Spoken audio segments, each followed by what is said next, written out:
ഒരു കൂട്ടം കഥകളുമായി ഇളം കാറ്റിൻ ഇടവഴിയിൽ.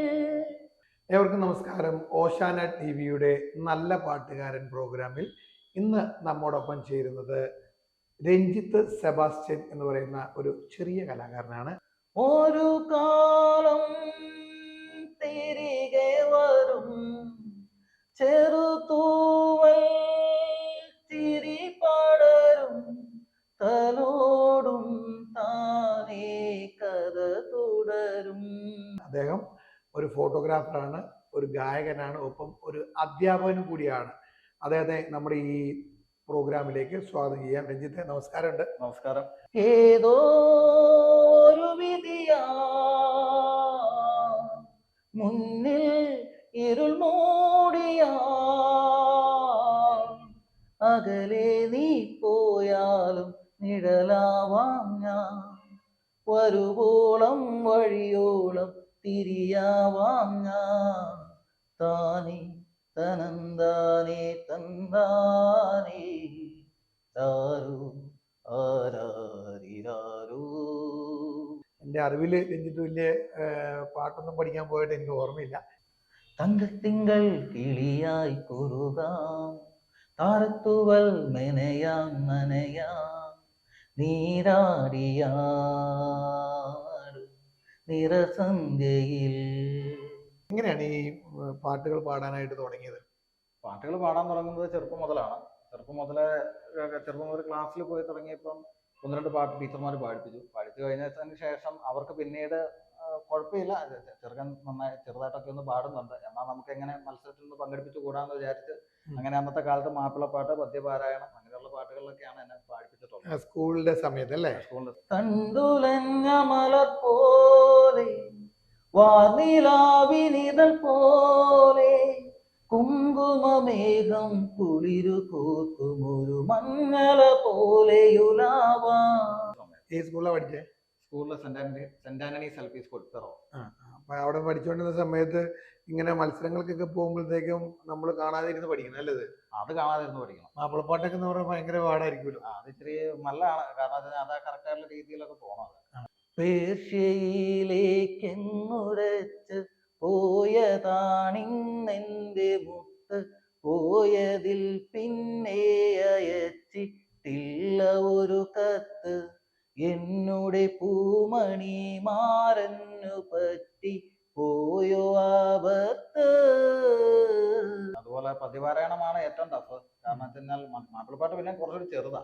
പദ്യപാരായണം ഒരു കുറെ സെക്ഷൻ കിടപ്പുണ്ടായിരിക്കും. സമ്മാനങ്ങളൊക്കെ കിട്ടിയിട്ടുണ്ടോ? സമ്മാനങ്ങളൊക്കെ കിട്ടിയിട്ടുണ്ട്. പദ്യപാരായണത്തിനും മാപ്പിളപ്പാട്ടിനും ഒക്കെ സമ്മാനങ്ങൾ കിട്ടിയിട്ടുണ്ട്. പരിശുദ്ധൻ മഹോന്നത ദേവൻ, പരമെങ്ങും വിളങ്ങും മഹേശൻ, സ്വർഗീയ സൈന്യങ്ങൾ വാഴ്ത്തി സ്തുതിക്കുന്ന സ്വർലോകനാഥനാം മിശിഹ.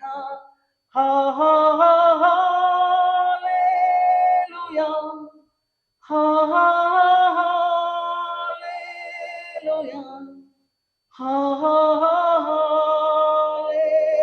ഹല്ലേലൂയ. സിനിമാ പാട്ടുകളൊക്കെ പാടി തുടങ്ങിയപ്പോഴാ? സിനിമാ പാട്ടുകളൊക്കെ ആ ഒരു സമയം തന്നെയാണ് പാടി തുടങ്ങുന്നത്. കേൾക്കും.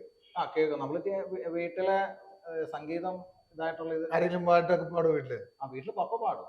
പപ്പ അത്യാവശ്യമൊക്കെ പാടുന്നതാണ്. दो दिल मिल रही है मगर चुपके चुपके सबको हो रही है, हाँ सबको हो रही है. വീട്ടിലിരുന്ന് പാട്ട് പാടും, സിനിമ കാണുമ്പോൾ ഒക്കെ ചെറുതായിട്ട് മൂളും. അപ്പൊ അതിന്റെയൊക്കെ ഭാഗമായിട്ട് പിന്നീട് പാട്ട് പാടാൻ തുടങ്ങിയപ്പോഴാണ് ആക്ച്വലി നമ്മൾ പിന്നീട് ഇതിലേക്ക് കുറച്ചുകൂടി ഒന്ന് നല്ല രീതിയിൽ പാടി തുടങ്ങിയത്. இந்த கண்கள் மட்டும் உன்னை காணும், நிலா காய்கிறது, நிறம் தெரிகிறது, யாரும் ரசிக்கவில்லையே.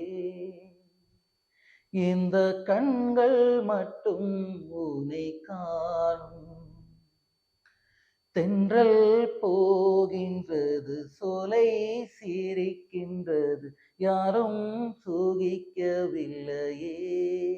ഈ സാധാരണഗതിയിൽ ഞാൻ ആദ്യം പറഞ്ഞായിരുന്നു, ഈ പാട്ട് പഠിച്ചിട്ടുണ്ടോ എന്നുള്ളൊരു ചോദ്യം ഉണ്ടല്ലോ. അതെ. എവിടെയെങ്കിലും സംഗീതം പഠിക്കാൻ പോയിട്ടുണ്ടോ? ഒരിടത്തും പഠിക്കാൻ പോയിട്ടില്ല. അങ്ങനെ ഒരു അവസരം കിട്ടിയിട്ടില്ല. അങ്ങനെ ഒരു അവസരം കിട്ടിയിട്ടില്ല. എന്നും ഓർക്കുന്നുവോ, വീണ്ടും ഓർക്കുന്നുവോ, അന്നു നാം തങ്ങളിൽ പിരിയും രാവ്. ഇന്നും ഓർക്കുന്നു ഞാൻ, ഇന്നും ഓർക്കുന്നു ഞാൻ, അന്നു നാം തങ്ങളിൽ പിരിയും രാവ്. പറയാതെ അറിയാതെ നീ പോയതല്ലേ, മറുവാക്കുമിണ്ടാഞ്ഞതല്ലേ. അങ്ങനെ പഠിക്കാൻ പോകണമെന്ന് തോന്നിയിരുന്നു പിന്നെ ഇപ്പൊ വല്ലതും? പിന്നീട് എനിക്ക് തോന്നിയിരുന്നു. കാരണം കുറച്ചുകൂടി നമ്മളിപ്പോ ഒരു കോളേജ് ലെവലിലേക്കൊക്കെ വന്നു കഴിഞ്ഞപ്പോഴേക്കും കാര്യമായിട്ടൊന്നും പാട്ട് പാടിയിട്ടൊന്നുമില്ല. ഇടയ്ക്ക് വല്ലപ്പോഴും ഒക്കെ ഒന്ന് പാട്ട് പാടും, അത്രയൊക്കെ ഉള്ളൂ. പക്ഷെ പിന്നീട് നമ്മുടെ ഒരു കാലഘട്ടത്തിലാണ് ഈ പറയുന്ന പോലെ ഐഡിയ സ്റ്റാർ സിംഗറിന്റെ ഇതൊക്കെ ഭയങ്കരമായിട്ട് കയറി വരുന്നു. അതിനു മുമ്പ് അമൃത ടി വിയിൽ വന്ന സംഗീത പരിപാടികളൊക്കെ ഉണ്ട്. അതൊക്കെ ശരിക്കും പറഞ്ഞാൽ ആദ്യകാലം എന്റെയൊക്കെ പ്രായത്തിന്റെ ഒരു ടൈമിൽ തന്നെയാണ്. അങ്ങനെ കാണുമ്പോ നമുക്കൊന്ന് പഠിച്ചവിടെ പോയി പാടണം. ഒരിക്കലെങ്കിലും ഒന്ന് പഠിച്ചത്. സമ്മാനം കിട്ടാനായിട്ടൊന്നും അല്ല, എന്നാലും പാർട്ടിസിപ്പേറ്റ് ചെയ്യാം. അതെ, ഒന്ന് പാർട്ടിസിപ്പേറ്റ് ചെയ്യാം, അത്രയൊക്കെ ആഗ്രഹിച്ചിട്ടുണ്ട്. പക്ഷെ അത് സംഗീതം പഠിക്കാതെ പോയിട്ട് കാര്യമില്ല എന്നുള്ളതാണ് യഥാർത്ഥ സത്യം. കാതിലോല കമ്മലിട്ടു കുണുങ്ങി നിൽപ്പവളി, ഏതു ജന്മ തപസ്സിന ഞാൻ സ്വന്തമാക്കി നിൻ രാഗലോല പരാഗ സുന്ദര ചന്ദ്രമുഖബിംബം, നിലാവിൻ്റെ നീലഭസ്മ കുറിയണിഞ്ഞവളേ. ഈ സാധാരണ ഈ പാട്ടൊക്കെ പാടുമ്പോൾ വളരെ പാടാണ്. ഈ സംഗീതത്തിന്റെ നമുക്ക് മെയിൻ ഭാഗങ്ങളൊക്കെ പാടാൻ പറ്റും. സരിഗമ പോലെയുള്ള സംഭവങ്ങളൊക്കെ, അതൊക്കെ എങ്ങനെ പാടാൻ ശ്രമിക്കാറുണ്ട്? അതങ്ങനെ കൂടുതൽ പാടാനായിട്ട് ഞാൻ അധികം ശ്രമിക്കാറില്ല. എൻ്റെ ഒരു രീതി എന്ന് പറഞ്ഞാൽ എനിക്ക് ടൂണാണ് അതിൻ്റെ അകത്ത് ഏറ്റവും ഇഷ്ടം. അതിനനുസരിച്ചിട്ട് ലിറിക്സിനെ നമ്മളെ കൊണ്ട് പറ്റാവുന്ന പാട്ടുകൾ പാടാൻ ശ്രമിക്കും. അതെ, അത്രേ ഉള്ളൂ. അങ്ങനെ മിഴികൾക്കു മുമ്പിലിതളാർന്നു നീ പിരിയാനൊരുങ്ങി നിൽക്കയോ, പിരിയാനൊരുങ്ങി നിൽക്കയോ. പുലരാൻ തുടങ്ങുമൊരു രാത്രിയിൽ തനിയെ കിടന്നു മിഴിവാർക്കവേ, ഒരു നേർത്ത തെന്നലലിവോടെ വന്നു നെറുകിൽ തലോടി മാഞ്ഞുവോ. ആരുടെ പാട്ടുകളൊക്കെ ഏറ്റവും കൂടുതൽ ഇഷ്ടം? ആരുടെ പാട്ടെന്ന് ചോദിച്ചു കഴിഞ്ഞാൽ നമുക്ക് വിധുപ്രതാപിന്റെ പാട്ടുകൾ ഇഷ്ടമാണ്, ജയചന്ദ്രൻ സാറിന്റെ പാട്ട് ഇഷ്ടമാണ്, അതുപോലെ SP ബാലസുബ്രഹ്മണ്യൻ സാറിന്റെ പാട്ട്, അതുപോലെ ചിത്ര ചേച്ചിയുടെ പാട്ട്, അങ്ങനെ എല്ലാവർക്കും തന്നെ പാട്ടുകൾ. ഇപ്പൊ പുതിയതായിട്ടുള്ള സിതാര മോഹൻ എന്ന് പറഞ്ഞ പുള്ളിക്കാരിയുടെ ഒക്കെ പാട്ടുകളൊക്കെ എനിക്ക് ഒത്തിരി ഇഷ്ടമാണ്. കാരണം മെലഡിയാണോ കൂടുതൽ ഇഷ്ടം? കൂടുതലും മെലഡീസ് ആണ് ഇഷ്ടം. എന്നാലും അതിന്റെ കുറച്ച് സാഡ്നസ് ആയിട്ടുള്ള പാട്ടുകളും ഇഷ്ടമാണ്. നോവലിഞ്ഞ മിഴിയിൽ ഒരു സ്നേഹനിദ്രയെഴുതാൻ, ഇരുൾ മൂടിയാലുമെൻ കണ്ണിൽ തെളിയുന്നു താരനിരകൾ, തേരിറങ്ങും മുകിലേ. സ്കൂള് തലം കഴിഞ്ഞിട്ട് കോളേജ് തലത്തിലേക്കൊക്കെ വന്നു കഴിഞ്ഞപ്പോ വേദികളൊക്കെ കിട്ടിയിട്ടുണ്ടോ പാടാനൊക്കെ? അവിടെ വേദികള് നമ്മൾ പഠിക്കുന്ന ആ ഒരു വേദി മാത്രമേ ഉള്ളൂ. അല്ലാതെ ക്ലാസ്സിലൊക്കെ പാടും? ക്ലാസ്സിൽ പാടും, ഇല്ലെങ്കിൽ ഇപ്പൊ ഫംഗ്ഷൻസ് വന്നു കഴിഞ്ഞാൽ അവിടെ പാടും, അത്രേ ഉള്ളൂ. അതിക്കുള്ളൊന്നുമില്ല. അല്ലാതെ വലിയ സ്റ്റേജ് പ്രോഗ്രാംസിനൊന്നും പോയിട്ടില്ല? ഇല്ല, വലിയ സ്റ്റേജ് പ്രോഗ്രാംസ്. ഈ സംഗീതമായിട്ട് ബന്ധപ്പെട്ട് വേറെ എന്താ ചെയ്തിട്ടുള്ളത്? ഞാൻ ആൽബം അങ്ങനെ ചെയ്തിട്ടുണ്ടല്ലോ. സംഗീതമായിട്ട് ബന്ധപ്പെട്ട് ഞാൻ അത് BCക്ക് പഠിക്കുന്ന കാലഘട്ടത്തിലാണ്. അന്ന് എന്റെ സാറ് അറിയാതെ തന്നെ ബാക്കിൽ ഇരുന്ന് എഴുതിയൊരു പാട്ടായിരുന്നു.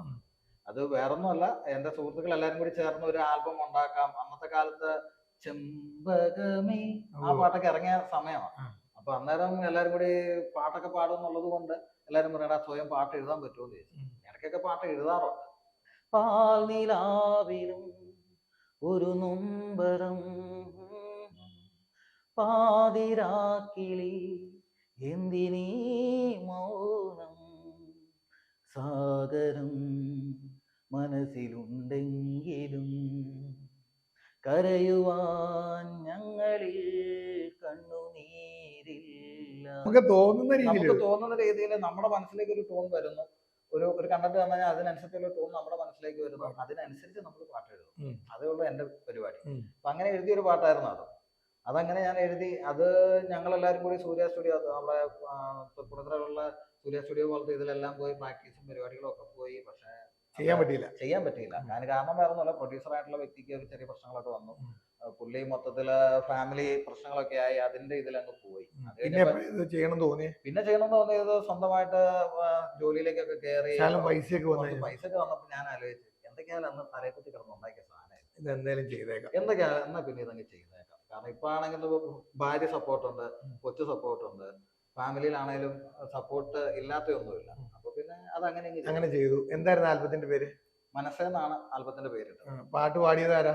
പാട്ട് പാടിയേക്കണം ഞാനാണ്. അതിന്റെ 2 ലൈൻ ഒന്ന് പാടിക്കേ. മനസ്സേ മനസ്സേ നിനവായി നീ കൂടെയില്ലേ, ഉയിരേ ഉയിരേ. അങ്ങനെയാണ് പറയുന്നത്. അപ്പൊ അത് അത്യാവശ്യം വിഷ്വലും എല്ലാം കൂടി മിക്സ് ചെയ്തിട്ടാണ് ചെയ്തത് അല്ലേ? എല്ലാം കൂടി മിക്സ് ചെയ്തിട്ടാണ് ചെയ്തത്. കൂടാതെ രഞ്ജിത്ത് ഇപ്പൊ ഫോട്ടോഗ്രാഫിയിലും ഉണ്ടല്ലോ, അതെന്താ ഫോട്ടോഗ്രാഫിയും കൂടി വരാൻ കാരണം? ഫോട്ടോഗ്രാഫിയിലേക്ക് വരുന്നത് ആക്ച്വലി എൻ്റെ ഒരു അധ്യാപക ജീവിതത്തിന്റെ ഒരു ഘട്ടം, കോളേജിലുള്ള ഘട്ടം തീർന്നു കഴിഞ്ഞപ്പോൾ ഞാനൊരു ബിസിനസ്സിലേക്ക് പ്രവേശിച്ചു. ആ ബിസിനസ് അത്ര സക്സസ്ഫുൾ ആയിട്ട് പോയില്ല. അതിന്റെ ഇടയിലാണ് ഞാൻ ഇടയ്ക്ക് വെച്ചൊരു ക്യാമറ മേടിക്കുന്നത്. ഏതോ വാർമുകിലിൻ കിനാവിലെ മുത്തായി നീ വന്നു, ഓമലേ ജീവനിൽ അമൃതേകാനായി വീണ്ടും എന്നിലേതോർമകളാൽ നിലാവിൽ മുത്തേ നീ വന്നു. അപ്പൊ ബിസിനസിന്റെ ഇതുമായിട്ടൊക്കെ ബന്ധപ്പെട്ട രീതിയിൽ നമുക്ക് കുറച്ച് വിഷ്വൽസ് ഒക്കെ എടുക്കാം, അതിലേക്ക് ഇത് കുറച്ചും കൂടി മുന്നോട്ട് കൊണ്ടുപോകാം എന്നുള്ള രീതിയിലാണ് ക്യാമറ എടുത്തത്. അത് കഴിഞ്ഞപ്പോ അതിലേക്ക് അത് അത്ര കോൺസെൻട്രേറ്റ് ആയില്ല. പിന്നെ ഞാൻ ഈ ക്യാമറ കൊണ്ട് പിന്നെ പല കാര്യങ്ങളും സ്വയം പഠിക്കാൻ തുടങ്ങി. അതിന് പ്രധാന ഗുരു എന്ന് പറയുന്നത് ചേട്ടനാണ്. കാരണം ചേട്ടൻ്റെ ഒരു ക്യാമറ ഉണ്ടായിരുന്നു. അദ്ദേഹത്തിൽ നിന്നുള്ള ഇൻസ്പിറേഷൻ കൊണ്ടാണ് ആക്ച്വലി ഞാൻ ഈ ക്യാമറയിലേക്ക് കുറെ കൂടി ഫോട്ടോഗ്രാഫിയും ബാക്കി വീഡിയോഗ്രാഫിയിലേക്കൊക്കെ. ഫോട്ടോഗ്രാഫി കൊണ്ട് എന്നൊക്കെ ചെയ്യണേ? ഫോട്ടോഗ്രാഫി കൊണ്ട് നമ്മൾ ഫോട്ടോഷൂട്ടിന് പോകും. അതുപോലെ നമ്മുടെ ആതിർവാനകള്, അതുപോലെ ബർത്ത്ഡേ പാർട്ടീസ്, അങ്ങനത്തെ വർക്കുകളൊക്കെ ചെയ്യും. ചെറിയൊരു सबको हो रही है हाँ, सबको हो रही है खबर, चुपके हो दो दिल मिल रही है, मगर ചുപ്പുക്കെ. പിന്നെ ഈ അധ്യാപകൻ എന്ന് പറഞ്ഞല്ലോ, അതെന്താണ്? അധ്യാപകൻ എന്ന് പറഞ്ഞു കഴിഞ്ഞാൽ ഞാനൊരു 4 വർഷം അധ്യാപകനായിട്ട് പഠിപ്പിച്ചിട്ടുണ്ട്. ഇപ്പൊ എന്താ ചെയ്യണേ? ഇപ്പൊ ഞാൻ അധ്യാപകനായിട്ടുള്ള വർക്ക് എന്ന് പറയുന്നത് ഓൺലൈൻ ആയിട്ടൊരു ഇപ്പൊ ക്ലാസ്സിലില്ല. മറ്റേത് നമ്മള് ഡയറക്റ്റ് ആയിട്ട് 60 പിള്ളേരെ നമ്മൾ ഡയറക്റ്റ് പഠിപ്പിക്കുമായിരുന്നു. പക്ഷെ ഇപ്പം ഞാൻ ഓൺലൈൻ ആയിട്ടുള്ള രീതിയിൽ യൂണിവേഴ്സിറ്റിയുടെ അണ്ടറിൽ നമുക്ക് ആവശ്യമുള്ളത് അവര് നമുക്ക് അയച്ചു തരും. നമ്മൾ അതിന് ആൻസർ ചെയ്ത് കൊടുക്കും. അപ്പൊ അത് ഓൺലൈൻ ക്ലാസ്സുകൾ ഉണ്ടായിരുന്നു കുറച്ച് നാളല്ലേ? കുറച്ച് നാൾ ഓൺലൈൻ ക്ലാസ്. ഏത് സബ്ജക്ട്? സബ്ജക്ട് ഇപ്പൊ ഞാൻ എടുക്കുന്നത് മാത്സ് ആണ്. അതോ മാറിന്റെ രാവിലലിഞ്ഞോ, നിൻ പൂങ്കവിളും നനഞ്ഞോ,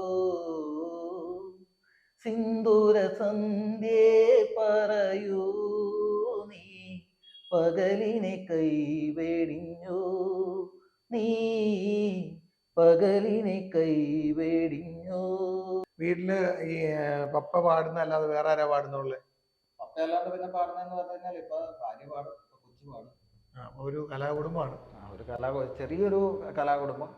വൈഫ് എന്നാ ചെയ്യണേ? വൈഫ് പഠിപ്പിക്കുക. എവിടെ? വൈഫ് പഠിപ്പിക്കുന്നത് എറണാകുളത്ത് ആകാശിലായിരുന്നു. ഇപ്പോൾ സെഫയർ എന്ന് പറഞ്ഞ ഒരു കമ്പനിയിലേക്ക് മാറി. അങ്ങനെ ചെയ്യണം. നിലവിൽ ഇപ്പൊ രഞ്ജിത്ത് പറഞ്ഞതുപോലെ രഞ്ജിത്ത് ചെറുപ്പത്തിലേ പഠിക്കാൻ പോയിട്ടില്ല. സ്കൂൾ തലങ്ങളിലെല്ലാം ചെറിയ ചെറിയ മത്സരങ്ങൾക്കൊക്കെ പോയി. പിന്നെ ഇപ്പോൾ അത്യാവശ്യം ഒരു ആൽബം ചെയ്തു, ഫോട്ടോഗ്രാഫി ഉണ്ട്. അപ്പോൾ ഇപ്പോൾ നിലവിൽ നല്ല, ഞാൻ പറഞ്ഞത് എല്ലാവരും വലിയ യേശുദാസ്, MG ശ്രീകുമാറോ ജയേന്ദ്രനോ ഒന്നും ആകാൻ സാധിക്കില്ല. നമ്മളെ കൊണ്ട് കഴിയാവുന്ന രീതിയിലുള്ള പാട്ടുകളാണ്. അപ്പോൾ ഇപ്പോൾ സമയമുണ്ട്. ഇപ്പോൾ സമയത്തൊക്കെ ജസ്റ്റ് പാട്ട് പഠിക്കാൻ പോകാനുള്ള ഒരു ചാൻസ് ഒക്കെ നോക്കാൻ മേലായിരുന്നോ?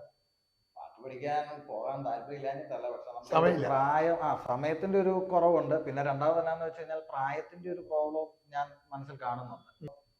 നമുക്ക് കൂടെ പിള്ളേരെ കൊണ്ട് സാധിക്കുന്ന പോലെ എന്നെ കൊണ്ട് സാധിക്കുമോ എന്നുള്ളൊരു സംശയമാണ് എന്റെ അതിനൊരു മനസ്സിലുള്ളത്. ടെൻഷനുണ്ട്. അതിന്റെ ഒരു ടെൻഷൻ ഉണ്ട്. ഇതിൽ മോള് പാടുന്നുണ്ട്, അതുപോലെ എന്നെ കൊണ്ട് സാധിക്കാത്ത നമ്മളെ കൊണ്ട് സാധിക്കാത്തത് മോളെ കൊണ്ട് പാടിക്കുക. അത് നമ്മുടെ ഒരു എല്ലാവരുടെയും മനസ്സിലുള്ളതാണ്. നമ്മൾക്ക് പറ്റാത്ത കാലങ്ങൾ നമ്മുടെ മക്കൾ വരുമ്പോൾ അവരെ എങ്ങനെയെങ്കിലും പഠിപ്പിച്ചെടുക്കുക എന്നുള്ളതാണ്. അതെ അതെ ഏതായാലും വളരെ സന്തോഷമുണ്ട്. നമ്മുടെ ഒരു നല്ല കലാകാരനാണ് നമ്മളോടൊപ്പം ചേർന്നിരിക്കുന്നത്, നല്ല പാട്ടുകാരനാണ്. തമിഴ്, ഹിന്ദി, മലയാളം തുടങ്ങിയ എല്ലാ മെലഡികളും അതുപോലെ തന്നെ പറ്റാവുന്ന ചെറിയ ചെറിയ പാട്ടുകൾ, പുള്ളിക്ക് ഇഷ്ടപ്പെട്ട പാട്ടുകൾ, ഒപ്പം ക്രിസ്തീയ ഭക്തിഗാനവും അദ്ദേഹം പാടും. അപ്പോൾ ഇതെല്ലാം നമുക്ക് അല്പസമയം നമ്മുടെ ഈ പ്രോഗ്രാമിൽ രഞ്ജിത്തിൻ്റെ പാട്ടുകൾ നമ്മൾ കേട്ടു. പാലച്ചോടാണ് രഞ്ജിത്തിൻ്റെ വീട്. എന്താണെങ്കിലും വളരെ സന്തോഷമുണ്ട്.